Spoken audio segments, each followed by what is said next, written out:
people in general have a very similar opinion on everything that's happening in the world. And a lot of people come to me after my show and they say, you say the stuff that we're afraid to say. And my response to that is, why are you afraid to say it? Why are you, we shouldn't live in a world where you're afraid to say what you believe in, or what you think is right, or what you think is wrong, or whether you're afraid that people are going to attack you for saying what you're saying. Hi everyone, I am Oliver Crow, a second grade student and an aspiring YouTuber, and you're listening to the Vance Crow Podcast. Welcome back to the podcast. I'm glad you're here. Today, Quickdick McDick returns.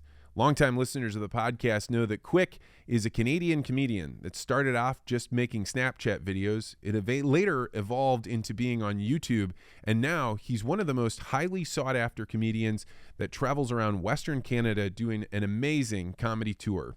We're going to get to that interview with Quick in just a moment, but first, we have a huge announcement at Legacy Interviews.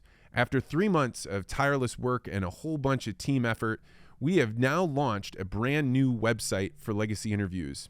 We are so proud of being able to describe what we do and how it can help your family that I hope you'll go check it out. Legacy Interviews is a way for us to record the stories of individuals and couples who want to capture their experiences and the life that they lived so that future generations can know their family history. On this website, not only do we have everything explained and how the experience will work and what you'll get, but we also have a blog. And on that blog, we're taking the opportunity to describe both what we do and how we do it in a much more in-depth way. Our creative director, Sean Thiessen, who's been a guest on the podcast, came to me one day and said he really wanted to start writing about some of the lessons and experiences that we're pulling out of Legacy Interviews. So when we did a photo shoot and we had a few people volunteer to allow their Legacy interview, at least in part, to be posted online, Sean was able to capture one really amazing story by a guy named Bob Bays talking about a really important event that happened in his family.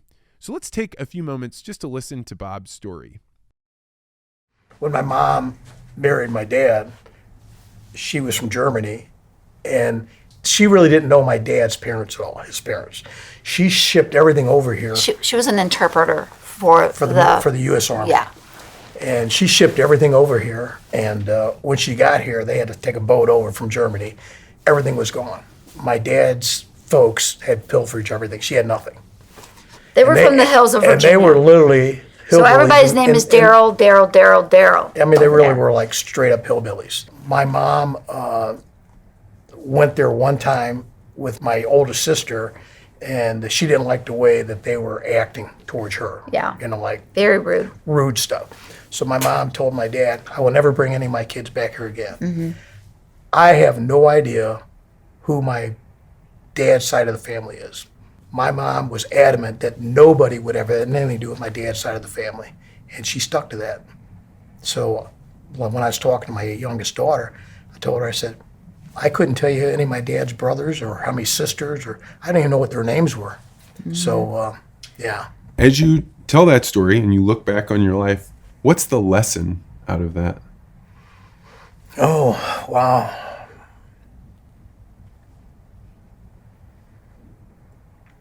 That's a tough one. I mean, if you'd like to hear the rest of Bob's story where he talks about the lesson learned, go to the show notes where we'll put a link in directly to this blog post. If you're interested in reading other things, like some of the notes I've put together about how can you conduct your own Legacy interviews, you can go to legacyinterviews.com/blog to find out more. We hope you'll go check out that site, share it with friends, and we have some amazing and fun videos we've put together that I hope you'll put out on social media to help us out. All right, without further ado, let's head to the interview with my man, Quickdick McDick. Vance Crow.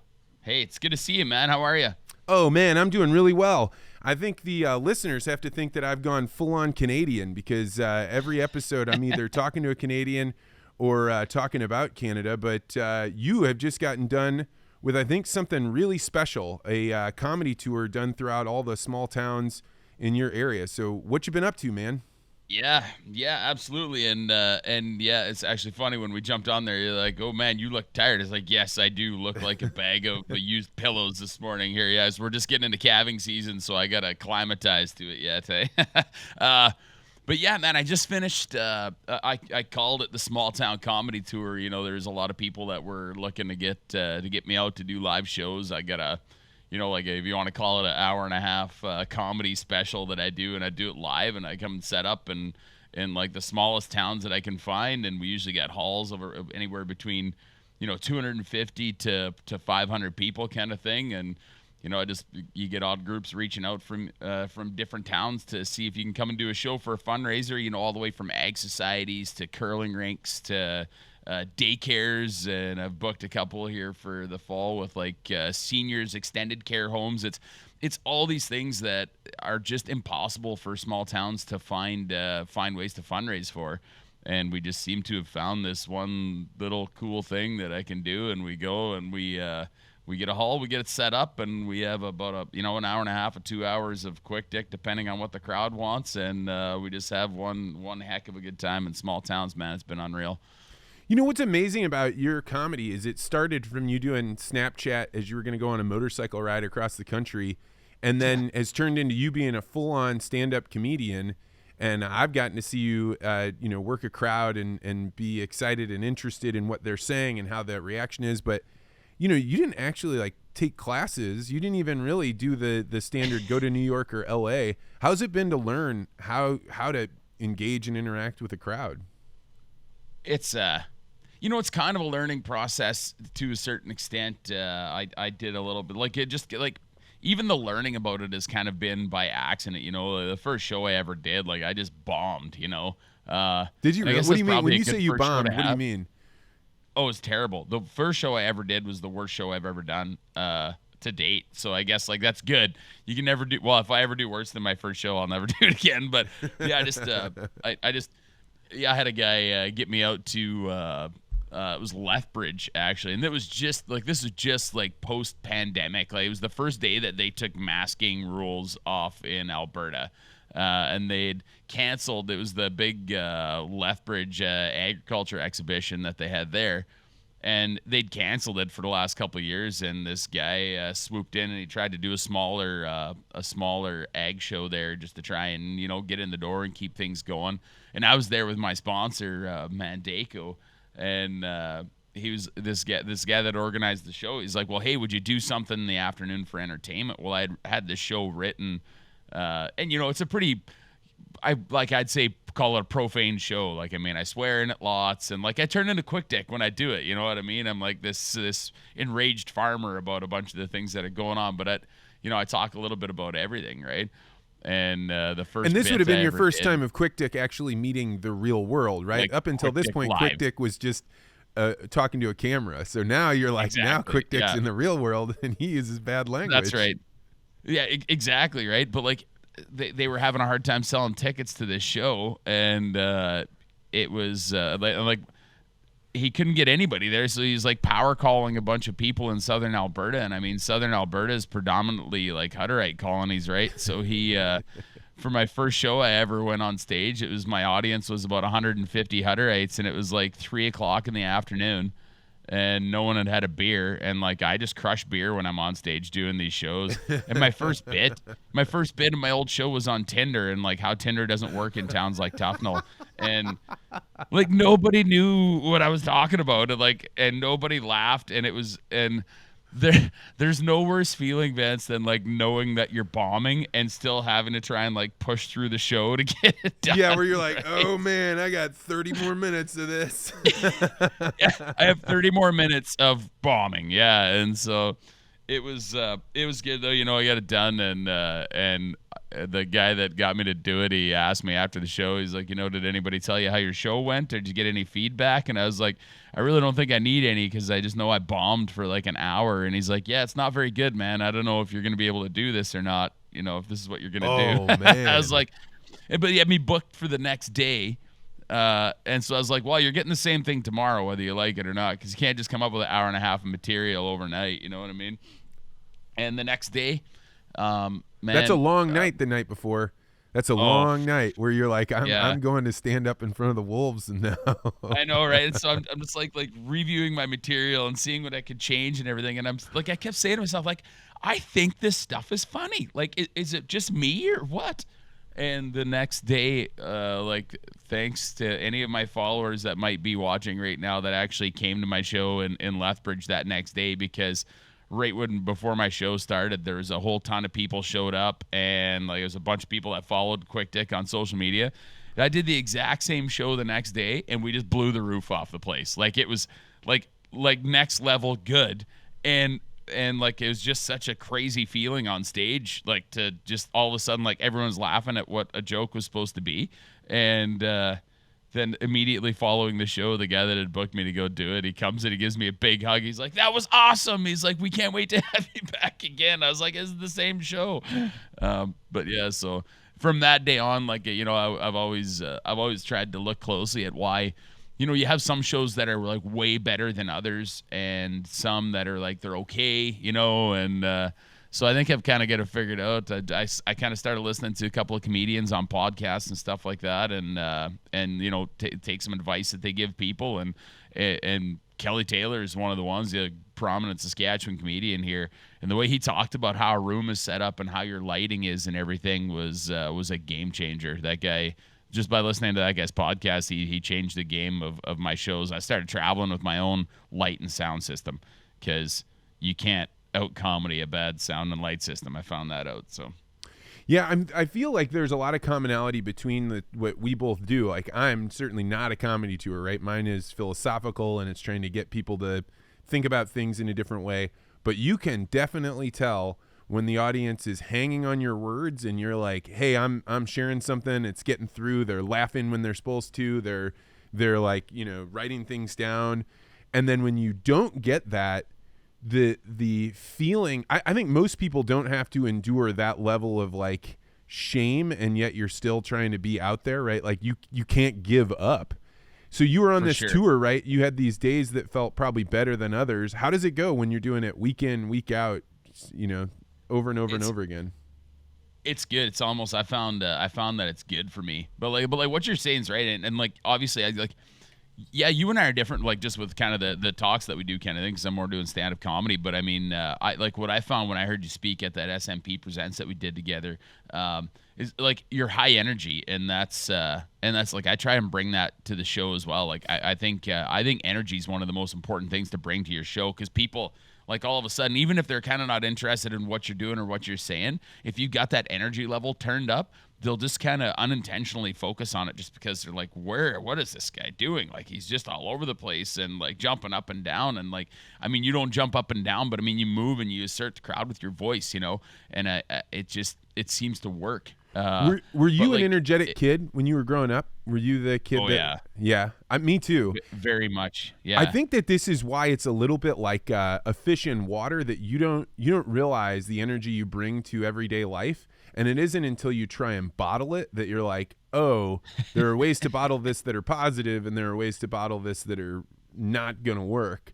And that's what a comedian or a speaker is really trying to figure out. Like, how do I convert this thing that people are attracted to, but can also go horribly wrong? Yeah, absolutely, man. That's exactly right. And it's, you know, and lots of people ask, they're like, you know, what's it like? Like, they're like, you must be exhausted after a show, because like, it's an hour and a half. Sometimes if I got the right crowd, like, dude, I'll do 2 hours of just nonstop comedy.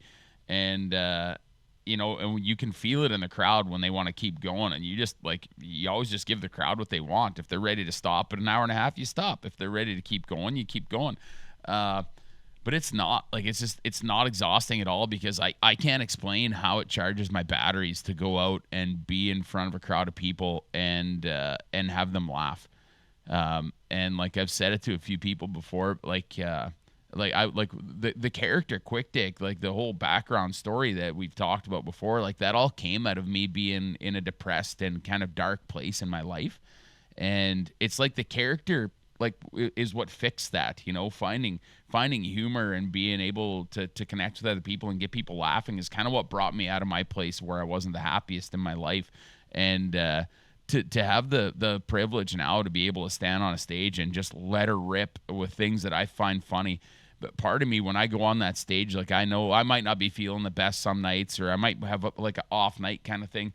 But I put it all aside. I flip a switch and I get on that stage and I run my character off the fact that there's people in that crowd that are feeling the same as I was when I found this character.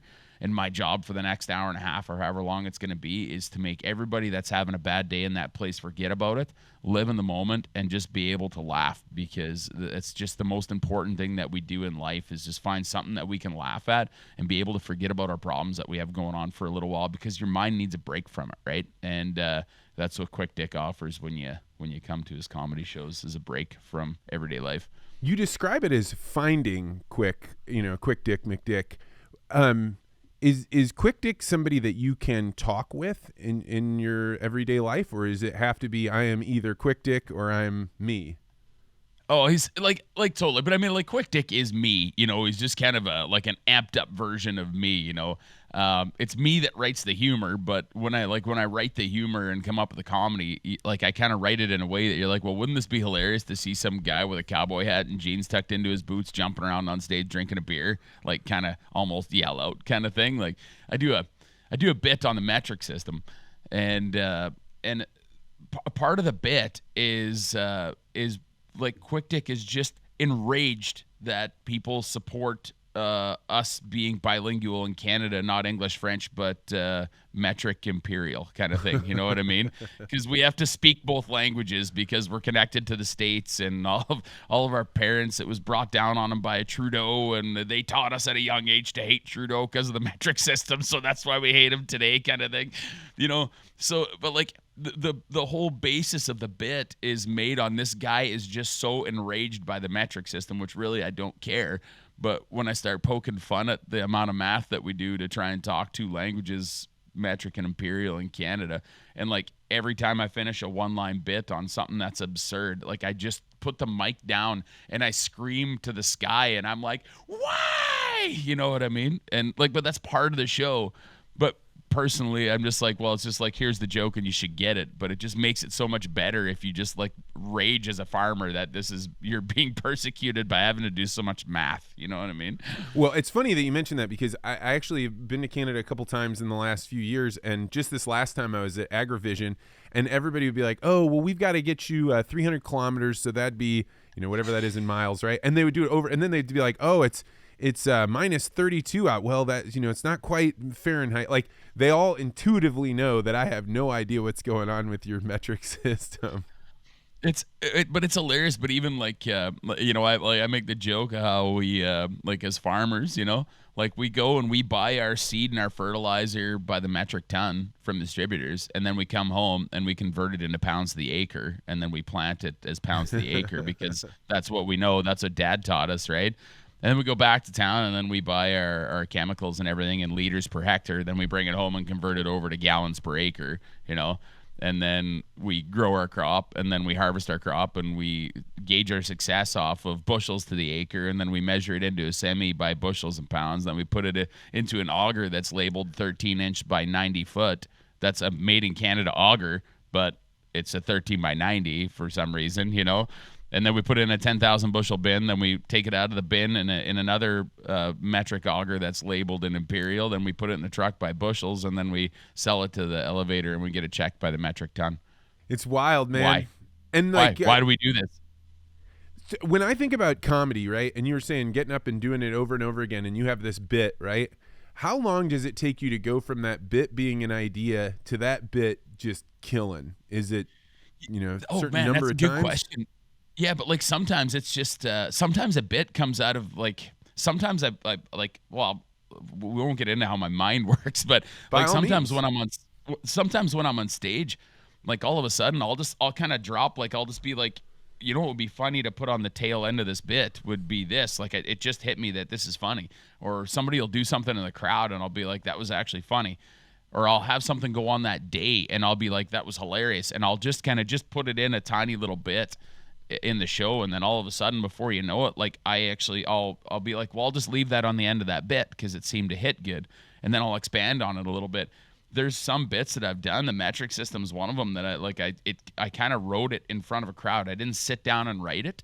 I just kind of started adding a few things. It just started off with me talking about farmers and inputs, and then I'd finished it, and then it was just a quick little 2-minute bit on farmers and inputs. And then one night on stage, I was like, but what about rain? You know, we measure all the stuff in half, quarter, sixteenths, 30 seconds of an inch.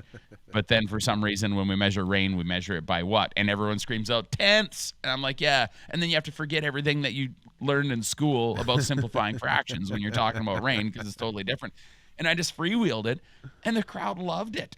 But like, you know, and so then after that, I put those two bits together as the metric system. And then, like, you know, and then all of a sudden I started adding more. And before you know it, like it was an entire like 12, 13-minute bit all on its own. And that whole bit I wrote in front of a crowd live in an audience. I just kept adding things that would come to me while I was on stage.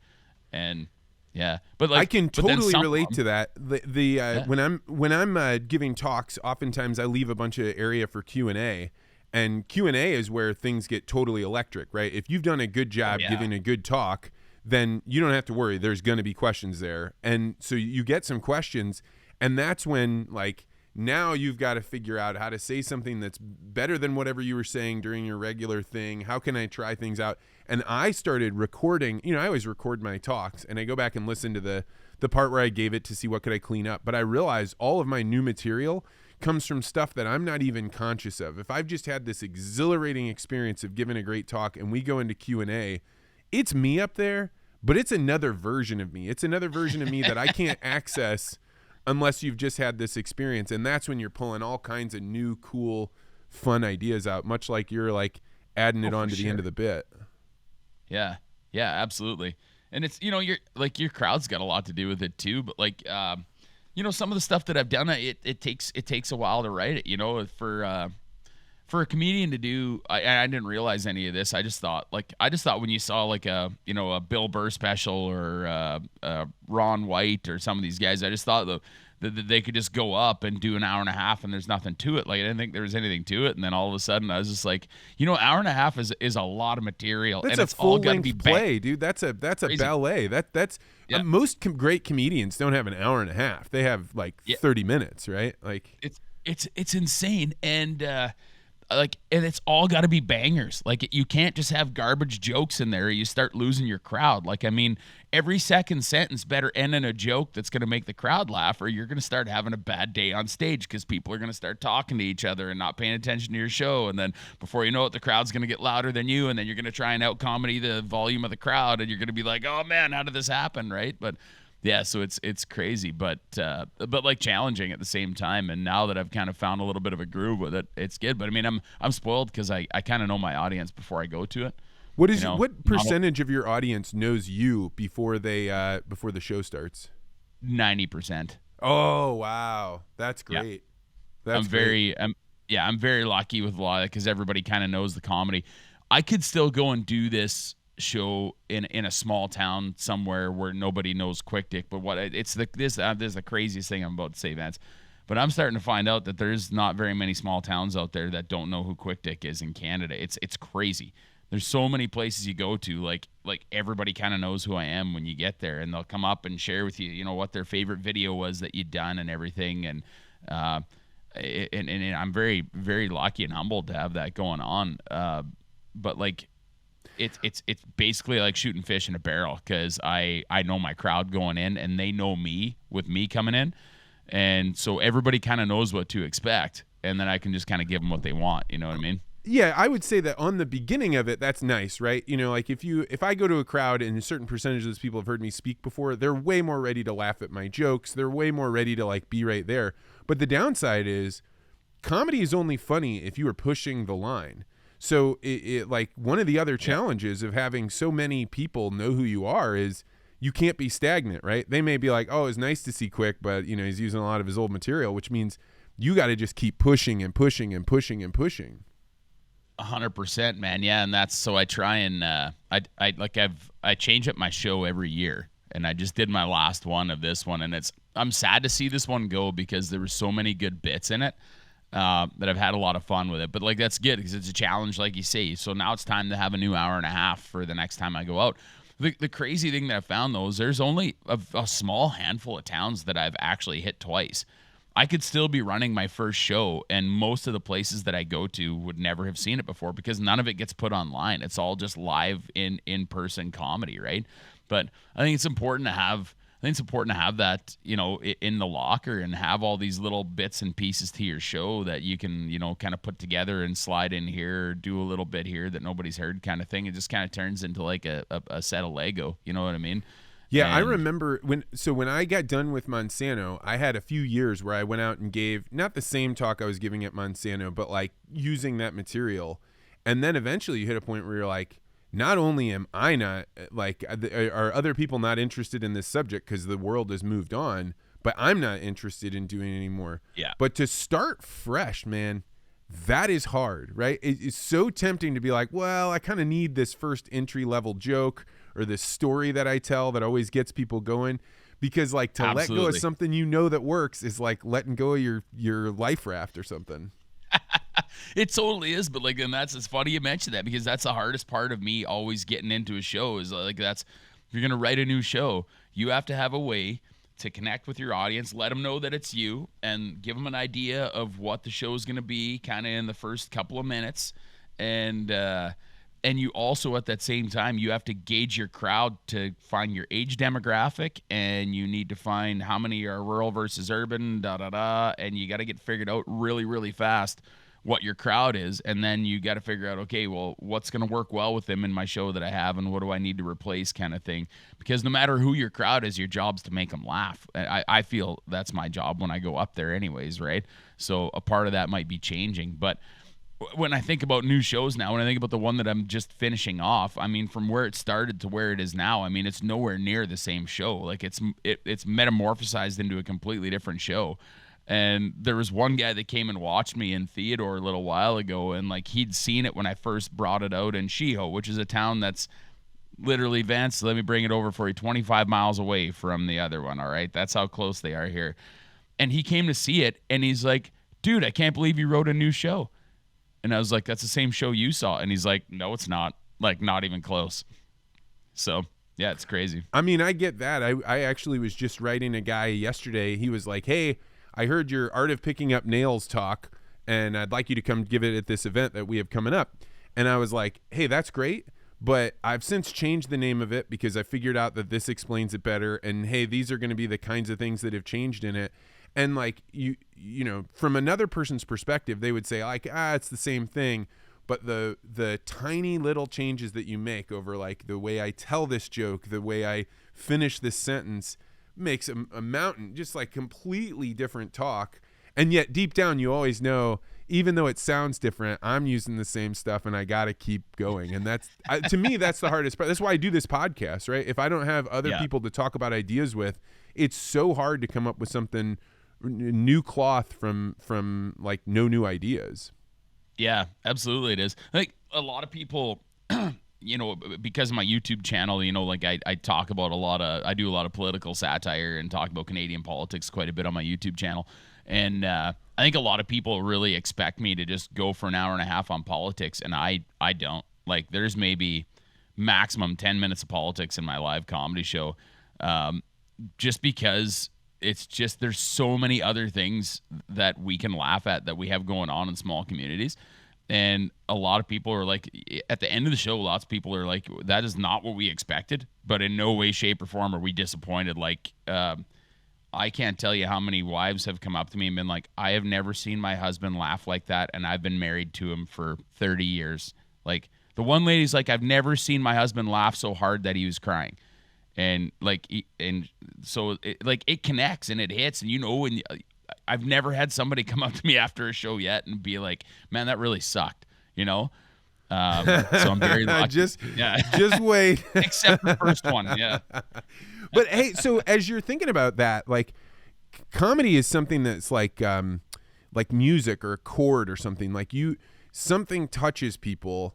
And when a wife is coming up and saying, my husband, and you're imagining this being for lots of husbands, what about your comedy is connecting with them? Why is this so much different than what else they're exposed to?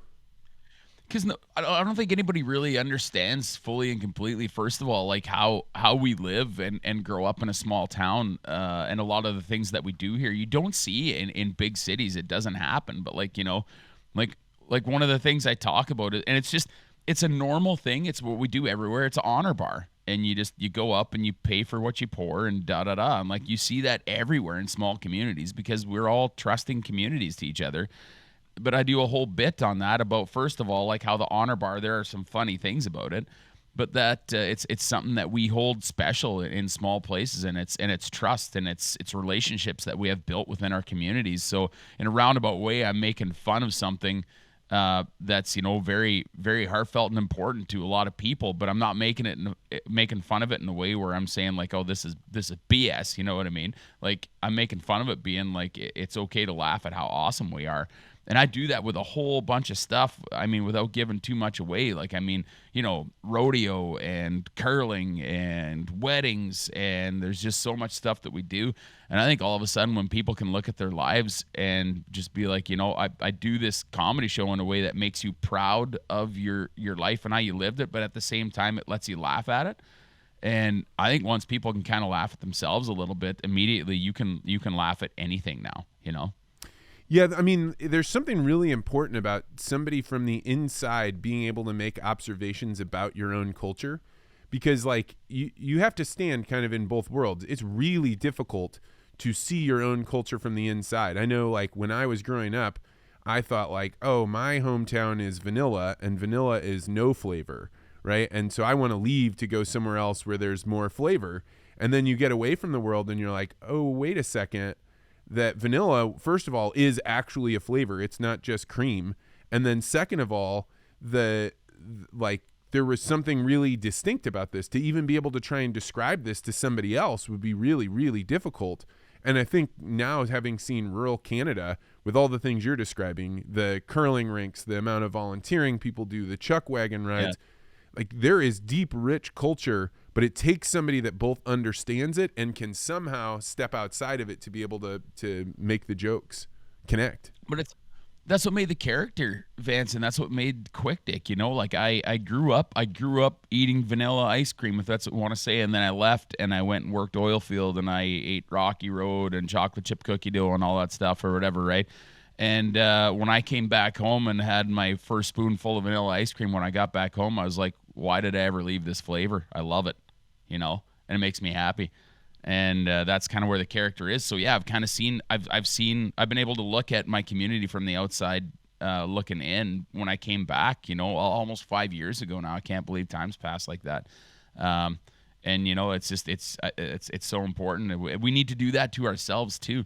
Like, you know, when I do keynote speeches there, like I did one in Lloyd there at AgriVision's, like last year, I can't remember when it was, but 2 years ago, you know, that's right. That's a talk that nobody expects to come from me. Cause I talk about suicide. I talk about depression, and I talk about the importance of talking to people. And especially in places like Lloydminster or a few of these other places where I've done this talk, this is a bunch of people that know who I am, and I'm every second word's an F-bomb out of Quickdick, and he's rough and tough, and we're gonna, you know, F the government and blah, blah, blah. And then all of a sudden I come in and like, I'm not Quickdick when I do that talk. I'm me, I'm myself. And I talk about how the character was created, and, you know, the fact that it was, you know, the scary topic of suicide that led to creating the character in a long roundabout way, and the importance of people talking with each other. And same thing, but like I've full on had grown men in a cowboy hat that are tough bastards come to me after talks and completely break down, trying to tell me to thank me for saying that in front of people, you know? So yeah, at AgriVision, you know, I'm talking with the people that are leading it. It's a small organization, bunch of volunteers, and they're trying to put together a great job. Yeah. Lloydminster is a town of 30,000 people, and they put on, in the middle of the week, this huge ag conference. And one of the things they do is they have a dinner to be able to honor the people that have been volunteers. And I think one year they had a rough speaker, one that really crossed the audience, and it didn't go well. And then they had you on, and I was expecting people to be like, oh, it was hilarious. But just like you're describing, I had grown men saying, like, that was the talk I needed to hear. It was really, humbling. And so can you talk a little bit about what was said there and why it was important for you to talk with a group of people about, your own inner turmoil? Yeah, man. It was it's kind of it's a keynote speech presentation. I've got some slides from back when I was a kid and a little bit of stuff from the oil field, and just the reason why I left home. And I think the reason a lot of people resonate with that talk that I give is because it's a stereotypical small town Saskatchewan, not Saskatchewan only, but rural Alberta, rural Manitoba, whatever. A lot of young guys, when you graduate school, your family farm isn't big enough for you to be a part of right away, and you maybe got to go and raise some capital and whatnot, kind of thing. You're going to go find another job, and that's what I did. And I talk about my trip out to the oil field, and that was amazing off the start. And then all of a sudden, you wind up leaving where you initially went out there as a truck driver, or a laborer, an operator kind of thing. You just leave that and slowly get into, office work, dispatching, logistics, then ultimately management positions and stuff. And, it doesn't just have to be in the oil field. Like, this can happen in any career. It can happen with a lot of farmers and whatnot too. And just to how, my life kind of started changing, and I slowly didn't realize it, just kind of started dipping into depression. And it got to the point where my work had completely consumed my life. I wasn't enjoying my life anymore like we should. I mean, don't get me wrong. We've all got to work and do our thing, and that's okay. There's a part of that that we need to come to terms with, right?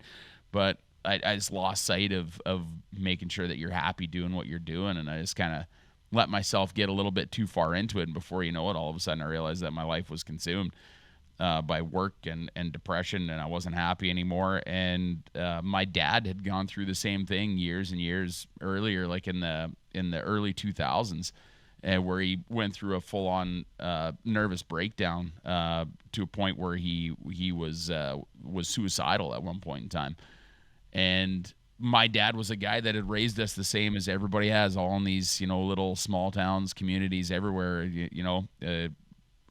Cowboys don't cry, and if you want to cry, I'll give you something to cry about, kind of thing. Like, that was my dad when we were growing up, And when we finally, I'd say my mom, I say we, but when my mom was obviously the champion that led it, finally got my dad help. And it's not easy to get somebody help for mental conditions, especially in Canada. I don't know what it's like in the States, if it's like it is here.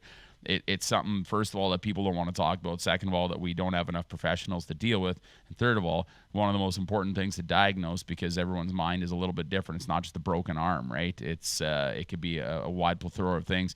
So we finally got my dad the help that he needed, and we got him. He's just living his best life here. And about 10 years after it happened, my dad sat all three of his sons down separately and just full on opened up. We never talked like that ever in the entire, at the time it would have been 36 years that I'd known my dad. I'd never heard him talk like that. And he was crying, and he just told me start to finish of what he missed for warning signs, what he should have done different with his life, and what he would change if he could go back. And, then fast forward to me being where I was at in the oil and gas industry, sitting in the corner of my bed with my head in my hands one morning, said out loud to myself, I hate my life. And it just, all of a sudden, what my dad had shared with me 10 years previous to that, I was just like, I'm going exactly where my dad warned me that I shouldn't go. And so I took the steps to change my life, and I didn't need professional help to do it because I think I caught it early enough, and maybe it's the way that I'm wired. But coming home was the way that I kind of fixed it. And I mean, the roundabout goal of the talk is to try and encourage people, mostly men between their 40s and 60s, like I am, to talk about feelings and mental health and share it with their children, because my dad did it, and it probably saved me from going down the exact same path that we had to rescue my dad from. And I can't underscore the importance of that enough, And so there's a Cole's Notes addition to the talk. Yeah, I mean, I think that obviously, the importance of people being able to tell their stories about what happened to them is of like critical importance to you, the child, right? Of like how should I handle when something comes up my way? And you have to imagine even your dad describing this to you guys gave him a chance to think about what he'd been going through. And I mean, like that storytelling is so deeply embedded. You said something that I want to explore a little deeper, which you said, I was on my bed and my head is in my hands.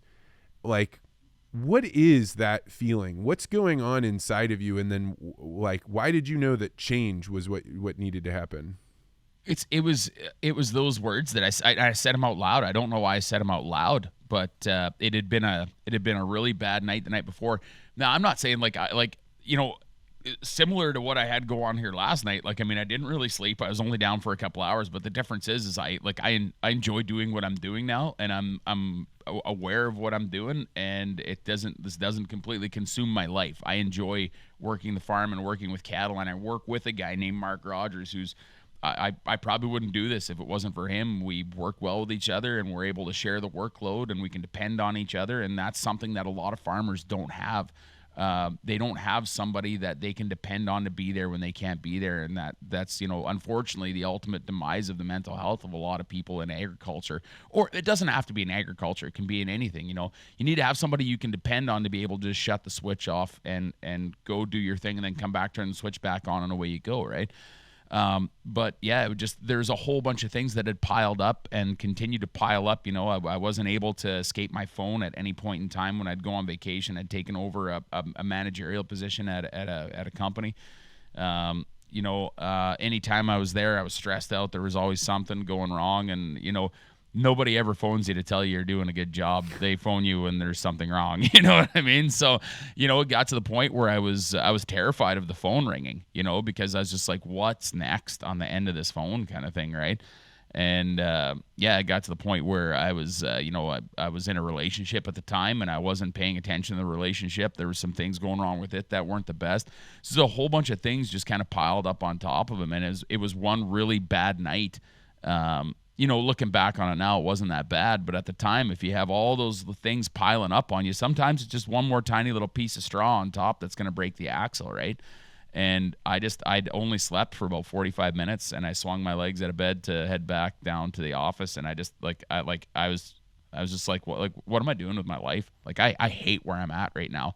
And when I said it out loud, I'd thought it a million times, but when I said it out loud into my hands, I don't know why it was, but like it just all of a sudden I started thinking of my dad and what he'd talked about and the warning signs and everything, and I was like, I'm living what he warned me about, and yeah, it's just I remember some of the steps that we had to take to get things right for Dad, and I just kind of, I had to look at everything. It took me 6 months, but I wound up leaving my position.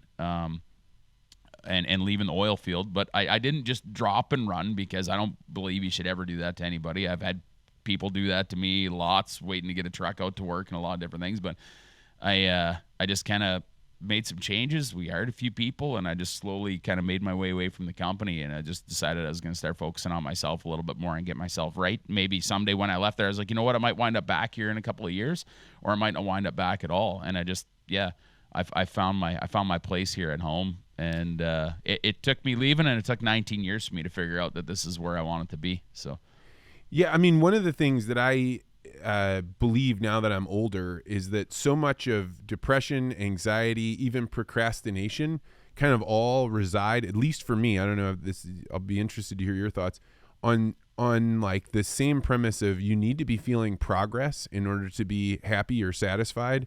And we can be deluded into being like, progress is if I put 3 more years into this job, then I'll get to be the next level of a manager. And then if I put 5 more years into that, I don't think the human mind is designed for that. I think it is like you need to be seeing progress. You need to see the fruits of your labor. And if you're in one of those situations where you have a ton of responsibility, maybe a lot of people really rely on you, but you can't seem to get things moving forward so that you feel like you're moving upstream, like that to me is like where things get bad, and the only way out is to make progress in some way. Yeah, to a certain extent, I guess I would agree with that, Vance. Because yeah, we're designed to always be doing better. That's human nature, is you want to be moving forward, progressing, like you say, kind of thing, right? And I definitely chased that in my previous career, and it's very strange for me now because I'm kind of happy with where I'm at. And I think it's another thing that I kind of talk about a little bit in that talk is we need to be able to be happy with what we have. Like we can't say, I'm happy. I went and bought a new truck, or I went and did this and that made me happy. I think generally, if I were to define happiness, you need to be happy in your soul of what you're doing, and you need to be okay in the moment of where you're at. And I think that's one thing that I've really followed since I left that previous career that I was in. I just make sure that it doesn't really matter to me what I'm doing.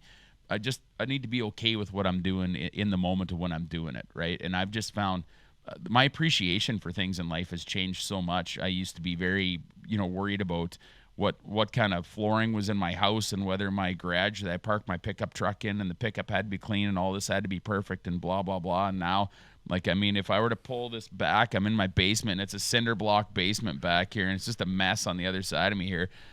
And I can process it different now. I'm like, yeah, okay, well, this isn't quite right here, but the reason that this isn't quite right is because I don't have the time to do that, because I'm putting my time towards doing this, and this makes me happy.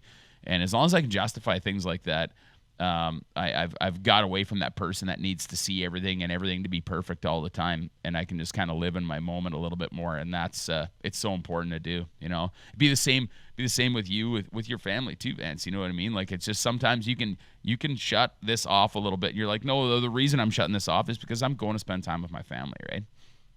Yeah, I think being able to find the spot where you're happy with what you have, and yet, like, I don't know. I think for men, there's something about people relying on you, whether that's the coworker that relies on you, or your family, your parents, your children, sure, or whatever. Like, and at the times in my life where things have not been good, it's where either I'm not sure how to be responsible in this circumstance, or I don't even know. But for me, like, I hear your story and it feels remarkably similar to mine, where it's like, you hit these points where you're like, hey, I'm doing what I'm supposed to be doing. And then you wake up and you're like, this is not good. I need to make some pretty big changes. But life doesn't have to be that way. No, it doesn't at all, man.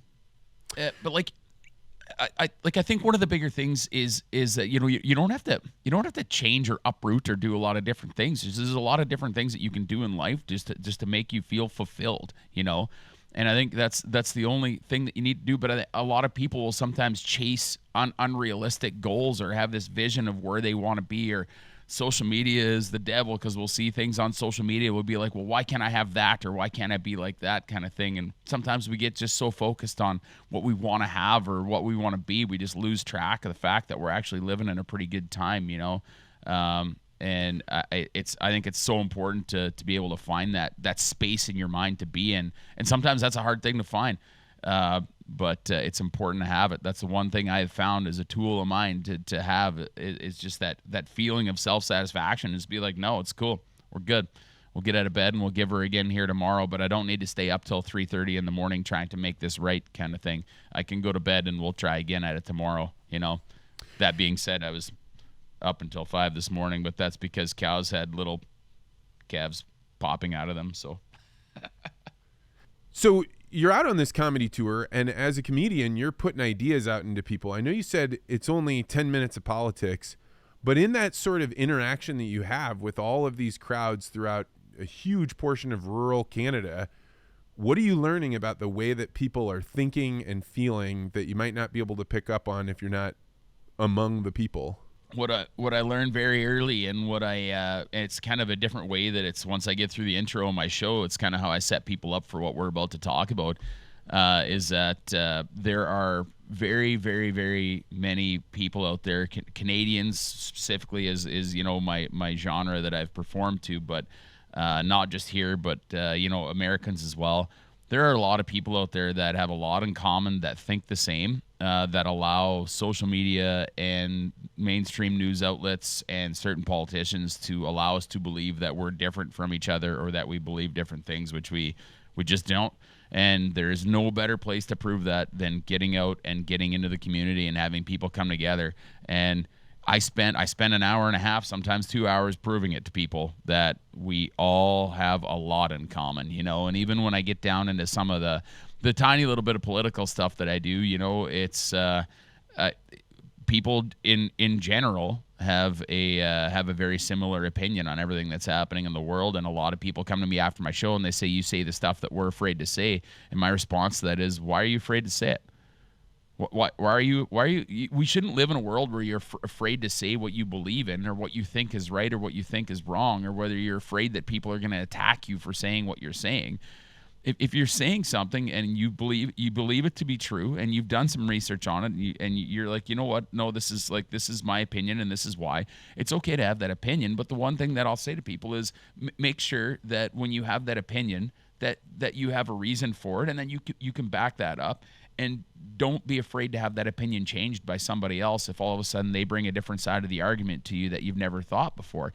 Just because this is your opinion one day and somebody has a good conversation with you and they're like, well, there's 3 different reasons on my side of why I believe this way. Don't be afraid to be like, you know what, that makes sense. Maybe I should start looking at it in that light as well, and that's kind of, a Cole's Notes edition of what, the second half of my show is about, I talk about a lot of things about the different things nowadays that we see as really important things to be discussing in politics and in society right now. I make the joke of a 10-year-old identifying as non-binary and wanting to be able to go into whichever change room they want to. I make the joke of being like, well, I remember wanting to go into whatever change room I wanted to when I was 10, because I wanted to see what was going on over there too, but we didn't.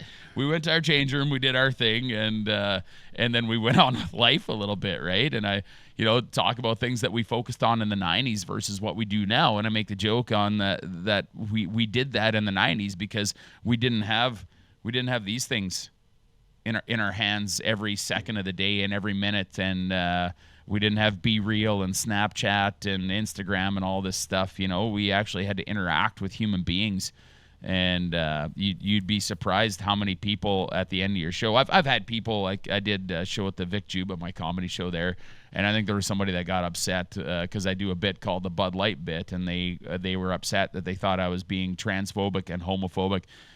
Which I wasn't, and I had the show recorded, and so I just sent them the audio clip. They'd made an article and everything, and they'd misquoted what I'd said, and I was like, hey, listen, just because it's what you think you heard me say, it's not what I said. And that's a big problem with society now. Well, is that what the person said, or is what you think they said because you were upset because they were talking about a sensitive topic? You need to be able to just turn your feelers on and open up your mind and listen to what they say, not just be enraged immediately and just think as soon as I say the word trans that I'm transphobic, because I'm not. I'm not transphobic. I'm not homophobic.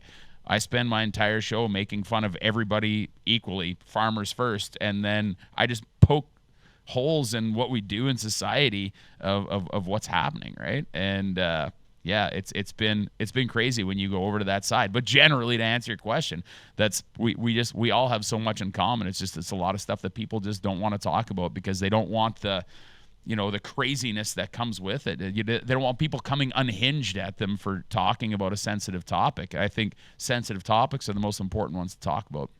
Yeah, in fact, there's maybe the only ones that move the line on things. I was thinking about this the other day. I had a chance to go to Canada right before COVID hit, and then again later once it started to open up. And I can say that I intuitively feel like the culture has changed, but I'm only up there a few days here and there. Can you spot parts of culture that have changed as a result, or just a function of being after COVID? Yeah, especially online culture, I think it changed a lot just because there was so much distension between people. Obviously, the vaccine was it was a huge thing worldwide, not just in Canada, kind of thing. But with different restrictions and lockdowns, and the way that certain parts of society were treated, was definitely a thing that has made people hypersensitive. And there's a lot of people, I think, that won't get over that. And anyone that was subjugated to pandemic restrictions and a vax pass, I think they've got a right to be pissed off, because I don't think it ever should have come down to where it did. But there's people that will never let that go, and to a certain extent, I don't blame them, and I think that's okay, you know. But I mean, just make sure that you have the right reasons for it, kind of thing. There's people that won't let the mentality of it go, and like pandemic in general, it won't matter what anything anybody says. They're gonna have what they believe is to be true, and they will not hear any other facts disputing it, and they will take what they've got to the grave, and they will die on that hill, and it doesn't matter what it is, you know. And I think it's very hypersensitive that way. It's like all of a sudden you snap your fingers, and overnight we're not allowed to have a civil debate in society anymore. It's just everyone's super hypersensitive to everything everybody says, right? And then unfortunately, I think we had leadership in government, both provincial and federal, in Canada that used the pandemic as a wedge issue, and I think that's probably the most disappointing thing I've ever seen out of politicians ever. I hate seeing issues like that, especially of public health. I hate seeing them be used as a wedge issue, and I think politicians are getting more and more professional at using wedge issues. Our prime minister, I'd say first and foremost. And then to come back and be like, you know, we need to get together, and we need, and it's just every other time you turn around, it's somebody driving a wedge between people. And if there's one thing we need to fix with society, is people to just be able to come together, and you need to be able to sit across a table from somebody, Vance, that you have a different opinion of, and have a beer with them. We need to be able to do that, and the internet and social media is taking that away from us, and it's polarizing us even worse, you know. So when you have your elected officials doing it on the news, and then you have social media and algorithms putting you in groups and keeping you in groups, and then putting different opinions that you don't want to hear in front of you, what we're losing is the ability to sit across the bar from each other and have a beer. And you're going to check yourself a little bit different when you're talking in person with somebody, because you stand the chance, if you say something that's really going to piss them off that you shouldn't have said, they might reach across the table and pop you in the nose. And if you stand a risk of having that physical altercation in real life, you're going to handle your argument different, and you're going to work with the person that you're having a conversation with. But like, we don't do that now, and social media has turned us into monsters, where we don't want to do that, you know. I don't know. Am I wrong? Do you see things differently, or what? No, I mean, I think that you mentioned earlier about the self-pouring bars, right? And that requires high trust networks. That's like, hey, if there's somebody here that's breaking the rules, we're all going to know it, and that's going to reflect poorly on them. And you can, and do you're it going to call them out on it too. You're not going to get away with it, right? And so like, I think Canada has this, you know, really intricate high trust culture, particularly out west, particularly in the rural America, or in rural Canada, and I think that that was taken advantage of. And really, as a citizen, you have three options when your government is mistreating you. Really, in all, you can have loyalty, voice, or exit, right? You can either be like, I'm just going to go along with it. You can voice your opinion and say, this is some bullshit, I'm not going along with it. Or you can exit, which, you know, for whatever that means. You try and become your own sovereign province. Do you try and just leave and move somewhere else? But I think that for a long, long time, Canadians thought loyalty is the fastest path for us to all achieve success together. And when I go back to Canada now, I don't sense that. I sense that many people are definitely more vocal than they ever would have been before about the problems. Not just saying like, Ottawa, but like way more vocal. And then two, I think there are a lot more people that are prone towards exit, whether that's them leaving or the province leaving. But I was shocked. That was the largest culture change for me. Did you see that? Do you agree? Yeah, absolutely. And you absolutely see people getting more vocal. And I think, you know, a lot of that might have fawned from the trucker convoy, you know, because of the global exposure that it got, kind of thing, right? But like, definitely people are getting more vocal, and I'd just like to see right now in Canada, as much as I hate every time we do it, I mean, it would be good to see. I think it would be healthy for democracy to see a federal election right now, because I mean, our current party is being propped up, you know, in a coalition government. There's a lot of trust that's been broken with the government. And when you get a federal party that's been in power for more than 8 years, it doesn't matter which side it is, whether it's right or whether it's left. The bureaucrats that are entrenched within one level below your political ruling party in Canada, everybody just starts getting caught up in corruption and scandals. And now every second day we see, the Arrive Can app scandal here now in Canada. And now Trudeau's coming out with an online harms bill that they want to implement that could put people in prison for life and a few other things. And you're like, at some point in time, you got to be like, okay, you know what? We need to go back to the polls in a democracy and make sure that the people that are making these ridiculous decisions are actually representing the proportionate part of the population that are keeping them in power. Because right now, it's another party that's running a coalition government, and I think it's bad. I think it's bad for our country. And yes, I would be saying that even if it was, if it was a conservative government in power right now, and all that you see is corruption. It's happening with the Sask party right now. There's some bad things happening with the provincial government in Saskatchewan right now. And the reason it's happening is because they have been in power here for way too long, and they do not have a strong opposition that's going to take them down. And that's what it takes to make a democracy work. And we don't see it provincially. We don't see it federally right now. You and I talked about this when we were at Sean Newman's Rural and Urban Sean Newman Presents thing. And I think one of the big challenges when you're a kid, nobody tells you, like, as they're teaching you about democracy, they're like, this is the greatest form of government on earth. This is just the best. This is the greatest. And then you get older and you realize, like, wait a second. If you don't have checks and balances on democracy, it becomes mob rule, right? Like, there's Absolutely. a benefit to us not saying, like, hey, let's just let whatever the most people want, 51%, then you can do whatever you want to the other 49%. And I think that this is a level of nuance that is just not going on, right? People shove the line, well, this is a democratic process. We got to do it the democratic way. But, like, there's real challenges with that because, like, in a place like Canada, Saskatchewan and Alberta constitute a huge amount of the land population, a huge amount of the resources, and yet you're totally dominated by just a few cities.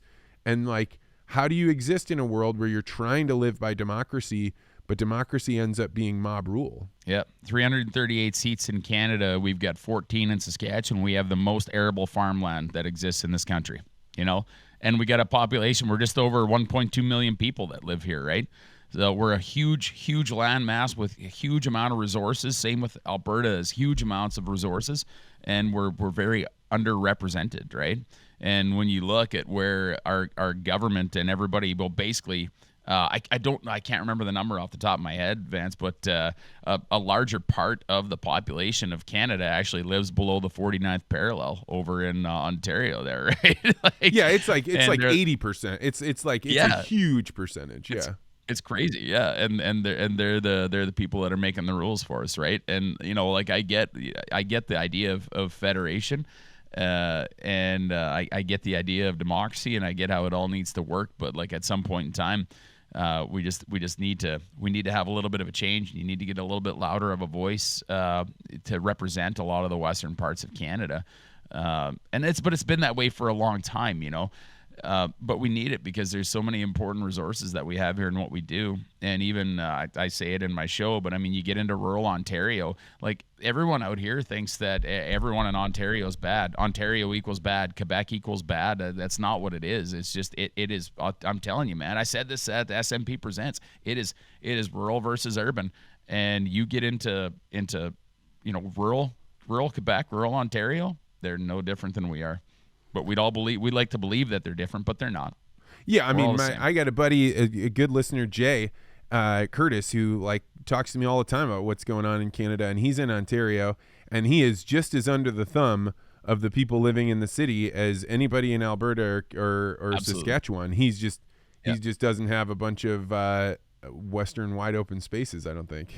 I had for a small period of time, I kept a picture on my phone of the electoral map by riding in Ontario for people that would be like, well, anything east of Manitoba is garbage.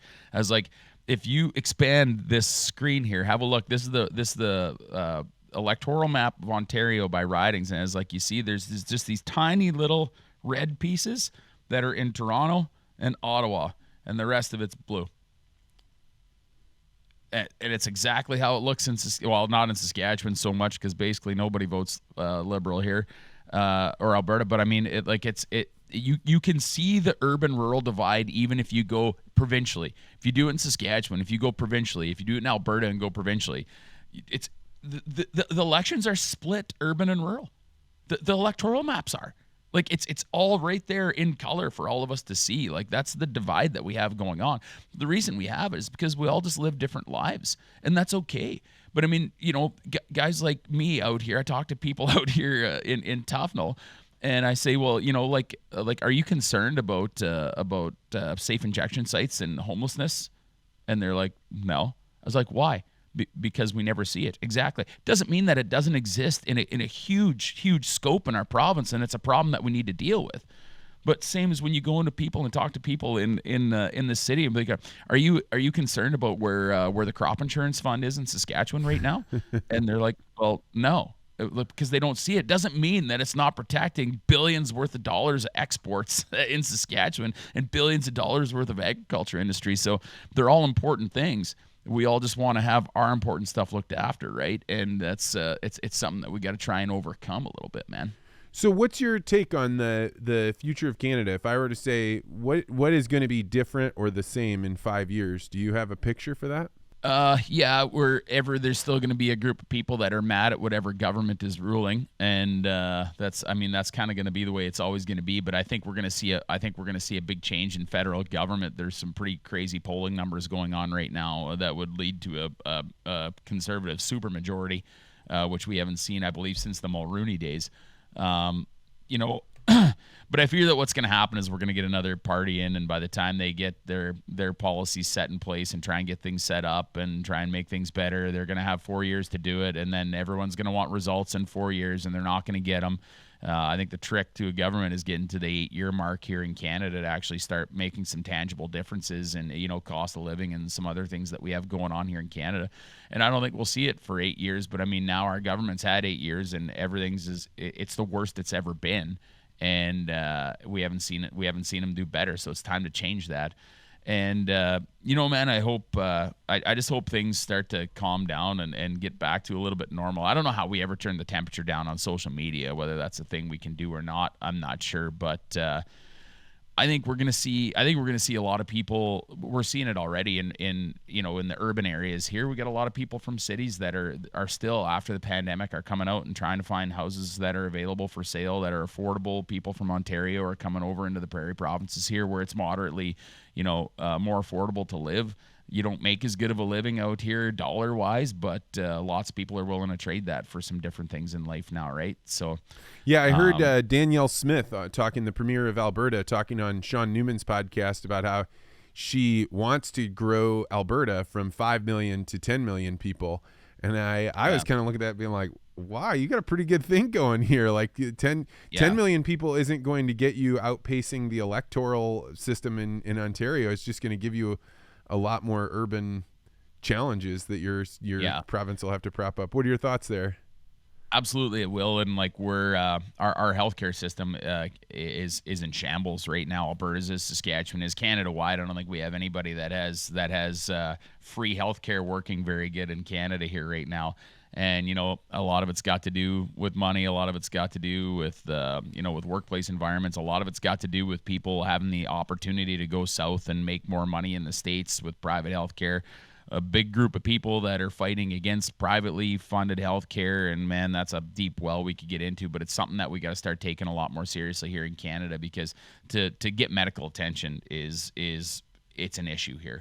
Do you have the option to go private if you have the money for it? With certain things you do, but in most cases in Alberta you can get some different private cares, different private surgeries, but that's like MRIs and joint stuff. And I think even Saskatchewan, our provincial government was paying to have people travel to Alberta to get mammograms because they can't get them here in Saskatchewan, and like. That's a mess. That's called something that is not being managed properly, in my opinion, right? And then a lot of people fly down to the States and pay for it in the States, or fly to Mexico and pay for different dental things or different surgeries in Mexico. But for anybody that thinks that we have fantastic free healthcare in Canada, first of all, our healthcare is not free. Over just about half of any income that I make goes to the federal and provincial governments on income tax. half, 50%. That's insane. I wasn't stuttering when I said that. I can't even. That's so staggering. That's like 50% of the time you're working for someone else. Yeah, that's right. Yeah, and then provincially here in Saskatchewan, we pay an 11% sales tax on most of what we have, right? So you have your 50% and then tag 11% basically on everything else on top of that. And then on booze, smokes, all that other stuff, there's excise tax and everything. So to anybody that's listening, that's like, Canada's fantastic and they have free healthcare. Nothing's free in this world. Nothing's free. We are overtaxed, and we do not get good value back on those tax dollars because a lot of these industries all become very bureaucratically top heavy, and that's an issue, right? And once the bureaucracy starts going too deep, and that's what happens with staffers in the federal government and everything. Just because your political party changes, it doesn't mean that there's not millions and not billions of dollars that are being shuffled away out the door on backdoor deals. People making money. It happens here in Saskatchewan as well, and it's frustrating, And then you hear people being like, "Oh, Canada, you got free healthcare. That must be great." I'm like, it's very, very broken. Yeah, how do you like lines? I mean, nobody likes lines, in particular if you're trying to get, help with something. That's like, it's so, the medical situation has got to be fixed probably by some I'm a free market capitalist to my core, but like the U.S. insurance system is such a nightmare mess.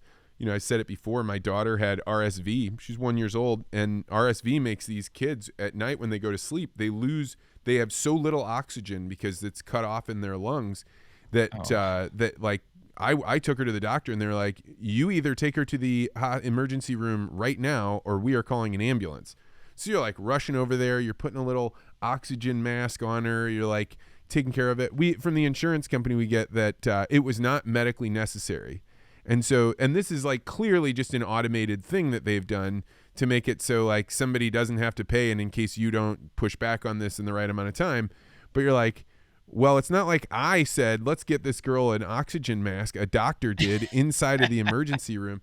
Anyway, I could pontificate about this, but like neither of these systems are working. And it should likely get as much of the government, and the insurance is government run largely. I think that we're government run just in a different way, and it's a nightmare. People would disagree with me, I think, on some parts of this, but like I came from Alberta back to Saskatchewan, and everyone always thought that Saskatchewan insurance is so much better because it's a Crown Corporation, SGI, and you have to run your insurance, your auto insurance and everything through SGI. And I hated coming back to Saskatchewan for that reason, because insurance in Alberta is privately a capitalist private insurance. And it started off being expensive when I first got to Alberta, but after I put some time in there and had a good driving record and got a little bit of a history lined up with this, I mean, I could insure my motorcycle, my pickup, and my house. I was under $1,000 a year. And I come over into Saskatchewan, and I can't even insure one pickup truck here for less than $1,200 a year, let alone a house. And now you got to put your motorcycle and all this stuff on it, right? And they're just like, oh, well, we just treat everybody equally, kind of thing, right? And you're like, I hear you, but I was rewarded for good behavior and not using the system over where it was private, kind of thing. And whereas here, it's just no matter what everybody uses, just like, oh, guess what, everyone, we need a 10% hike across the board this year because there's been too many claims, kind of thing, right? So. Yeah, but and people could fight either side of that forever. I don't think either side is perfect, and I don't know what the solution is to it. I just know that in my situation, I was in a lot better shape when it was private insurance than it was when it was public.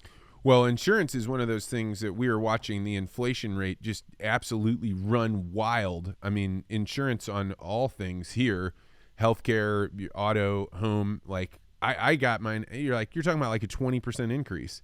Like this is absolutely insane, right? Like, how can you possibly plan for these kinds of things? And if you're like I am running a business and you've got an insurance program on that, like, oh man, and like you don't get any better healthcare for having paid for that. You're still getting whatever you got before. So in Canada, can you guys have a concierge doctor? Can you pay a doctor and become like a part of a club? And then be able to go to that doctor whenever you want? You know what? I don't know the answer to that, Vance. Like, so privately, like if the community of Foam Lake was like, hey, we're bringing in a doctor and it's going to be our doctor. Oh, I didn't even think about it like wages. That. We just do it like there are services here that are concierge doctors and people pay into it, and then like You know, I stuck a Q-tip in my ear too far, and I was able to get a doctor on the phone in 30 seconds, right?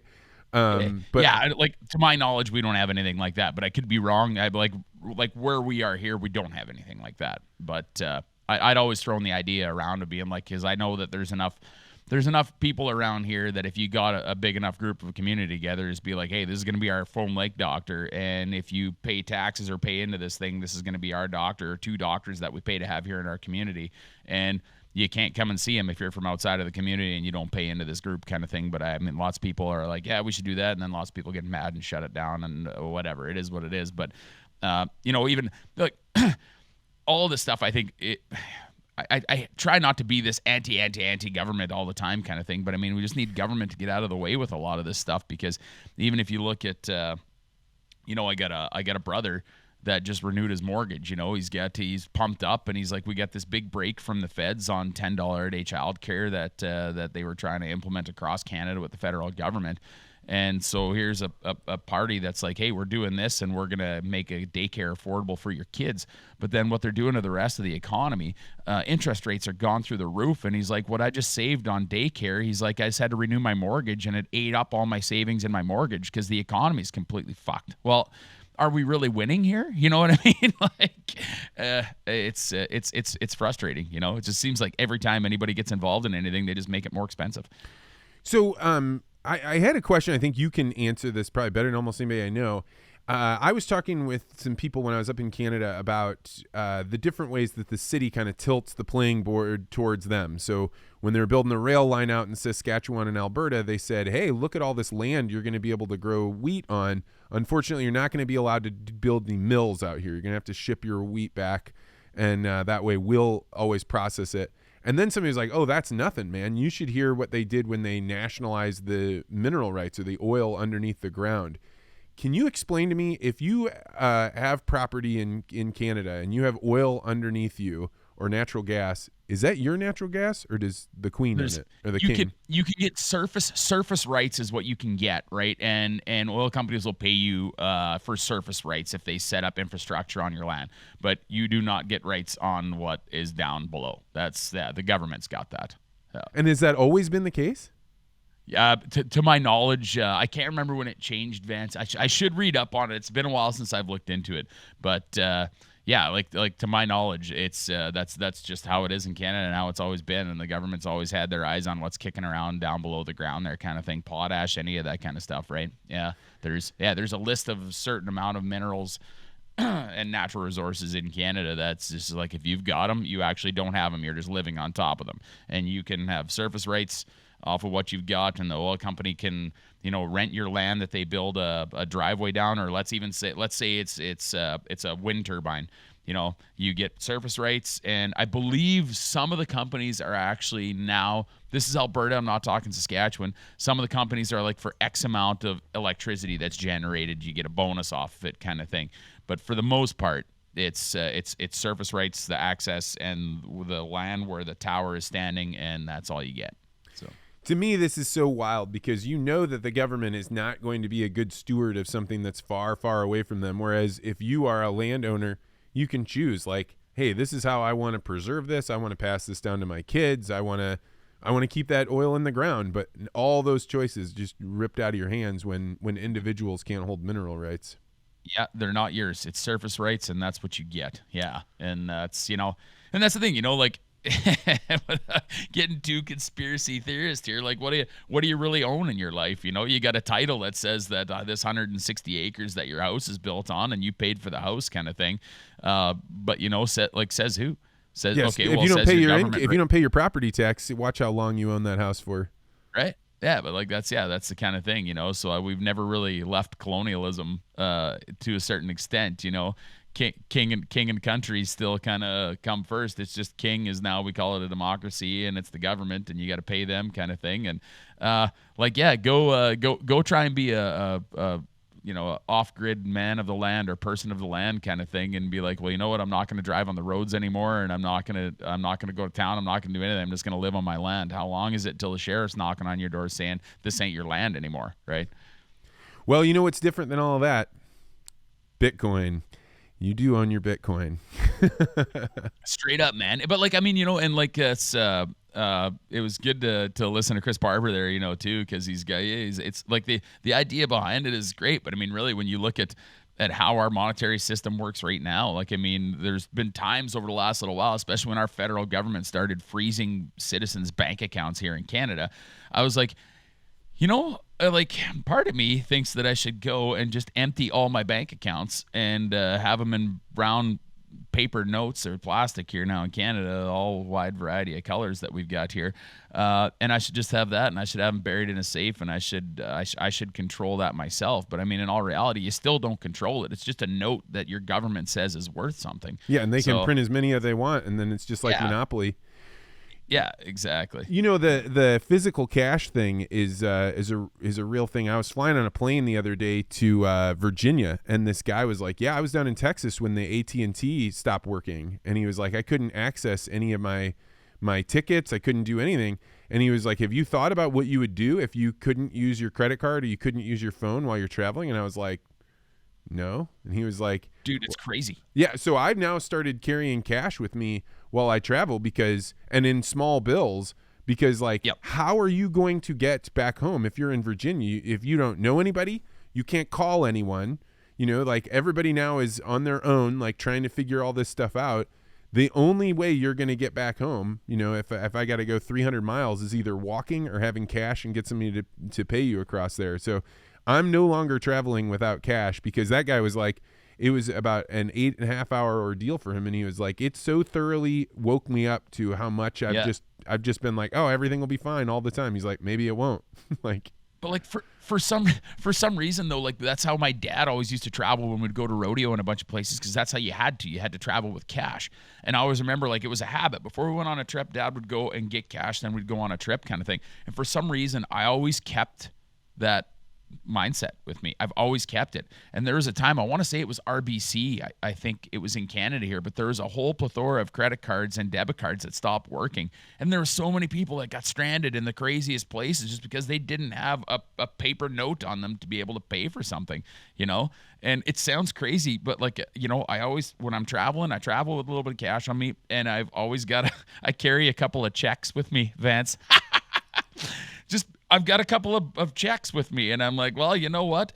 I don't have cash. I don't have a card, but here's a check. Will you take this note from my bank saying that I'm good for the money and go from there? But, Well, let's hope that none of it comes to that. Man, Quickdick, I'm so glad that you were willing to come on. If people are looking to catch your next show, when are you going to get back out on the road and be available? So I'll hit the road. New show launches the last weekend of April, but it's just at a small community event in Shiho. And then I only do a handful of events through the summer just because of this pesky farming thing that I do on the side that requires a lot of my time. And then I'll be hitting the road again basically in October. I'm all over Alberta, into Manitoba, central Saskatchewan. If you go to, I'm going to list the shows here shortly. If you go to quickdickmcdick.ca, you scroll down to the bottom, it says upcoming events, and anything that I have listed, I try and get up there so people can grab tickets for them. And yeah, then hopefully now that I'm back home off the road, it's going to be good to get some time to get some productions back up on YouTube. I've been lagging on that a little bit, but there's only so much of me at the end of the day that I can make happen. You know what I mean? So getting back into that. But yeah, man, it was super good to have a chat with you again. It's been a while, and yeah, I always enjoy listening for sure, Vance. Well, thanks, Quick.